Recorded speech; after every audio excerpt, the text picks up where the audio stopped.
లేపు. Hi friends, అందరు ఎలా ఉన్నారు ఫ్రెండ్స్? అందరు బాగున్నారా? అందరికీ గుడ్ మార్నింగ్.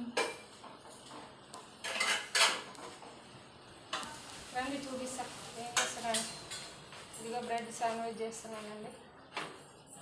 ఒకసారి చూడండి.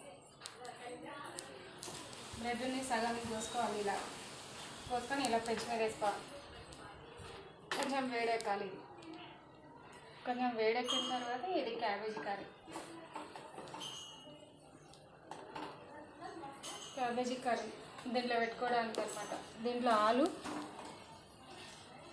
ఆలు ఇంకేంటబ్బా, ఉప్పు, కారం, క్యాబేజ్, మ్యాగీ మసాలా వేసుకోవాలన్నమాట. ఫస్ట్ కర్రీ రెడీ చేసుకున్న తర్వాత ఇది కొంచెం గోల్డ్ కలర్ రావాలి. గోల్డ్ కలర్ వచ్చిన తర్వాత